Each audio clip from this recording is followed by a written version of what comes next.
the National Academy of Television Arts and Science. I knew it was a matter of time before I held one of these. This episode made possible by Restaurant Systems Pro. Bankers don't really like restaurants. But you know, there's a reason for that, and there are not a lot of businesses or industries where this is what happens in the restaurant business.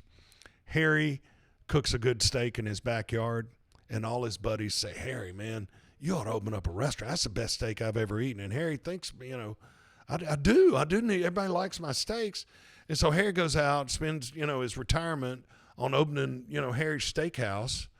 And he learns in the first day that running a restaurant is about, being able to cook a good steak's about 3% of what you need to know.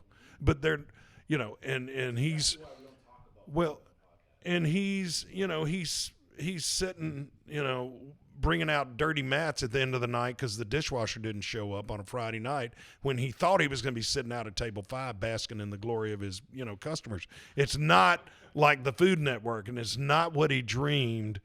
And so there are not a lot of businesses like that where, I'm good with, maybe if I were good with numbers and I think, well, I'm going to open an accounting agency. Well, that doesn't work, but everybody eats. It's the thing we do 3 times a day. Unless you're a newlywed, you don't do anything more every day than eat. We do that every day. And so everybody has an opinion. It's very subjective. And everybody thinks, well, the restaurant business is just easy.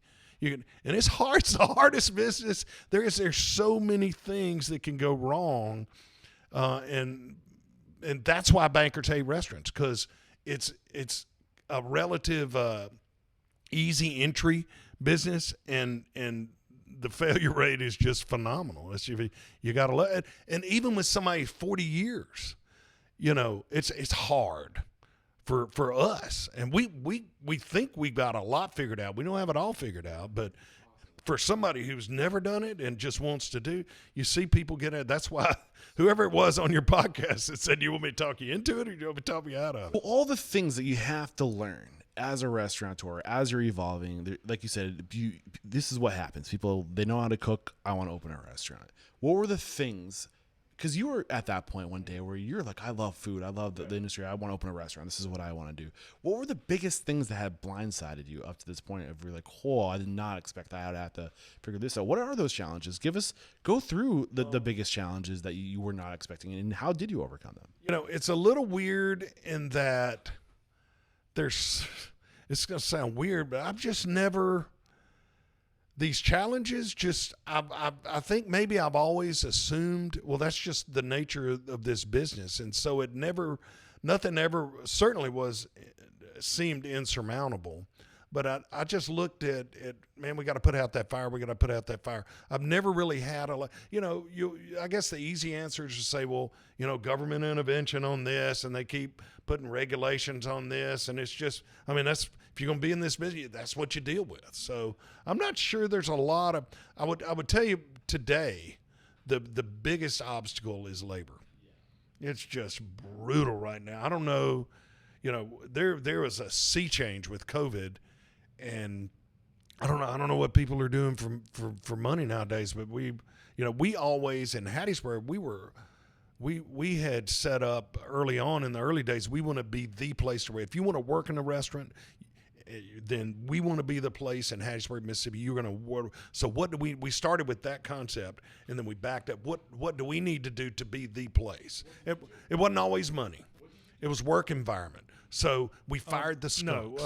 Purple Parrot and a place called Purple Parrot Cafe and Purple Parrot Grill opened simultaneously because I wasn't sure Hattiesburg was going to support fine dining. And so there was a little space next to it.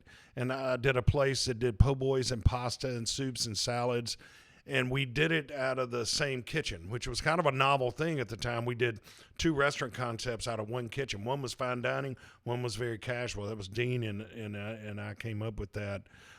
The problem was I learned kind of an imaging branding thing is we discovered that Nobody knew the difference between what was Purple Parrot Cafe, what was Purple Parrot Grill. The identity was too many. We get calls like, hey, which one's the nice one? Well, they're both kind of nice. And there was a dress shop over in part of this building. When the dress shop closed, I had bought Dean out by that time, so I reconcepted into Crescent City Grill because I was a huge fan of New Orleans food and Creole cuisine, and my cooking skill set lent itself to that, and then we put the Mahogany Bar in the middle. So all of that kind of morphed into that in about 2 or 3 year period. I opened a place called 589 Family Fish House. You know, Mississippi, if there was Maine has lobster shacks, and, Carolina has barbecue shacks, and California has surf shacks. With Mississippi, that kind of indigenous restaurant concept would be catfish houses. And they're all over there. You can't drive a mile in Mississippi, especially in the countryside, without catfish. Spare time, I'm sitting on a computer figuring out concepts and do so. There are a couple of other passions though. In the late 1990s, I got a call from the local newspaper that asked me to start writing a column in newspapers, and I said no, and they kept calling. I said no, and finally I relented and started writing. And then it was pretty bad early on, but after a while I developed a passion for it. Other newspapers started calling, and within a year or so I was in like 32 newspapers every week. I've written that column. I write 1,000 words a week for the last 20 some odd years, over 1 million words in print, never missed a week. And I developed a passion for that. Out of that came these cookbooks. What are you writing about in these columns? Like, what's your focus? Food, the South, growing up in the South, and now there's a lot of travel. But I did it all backwards. You know, flunked out of college, went to college, didn't know the kitchen, blah, blah, blah. You know, I've done a lot of stupid business decisions. I robbed Peter to pay Paul a lot of times. You know, this restaurant was making money, and let's just keep funding this so we can keep this open. We need a nice restaurant in town, blah, blah. Those kind of reasons. James Cranmore. James, when did you start working here?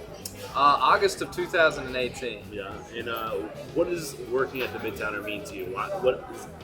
Has that had an impact on you? How do you feel about it? Yeah, absolutely. So I moved to Hattiesburg to kind of get a fresh start, and I came down here, and it's obviously made an impact because I've been here 4 years. Yeah. And it was I came here, I started working in the kitchen, and then What were you doing before you worked here? I'm actually a registered nurse by trade. Okay. Wow. Yeah.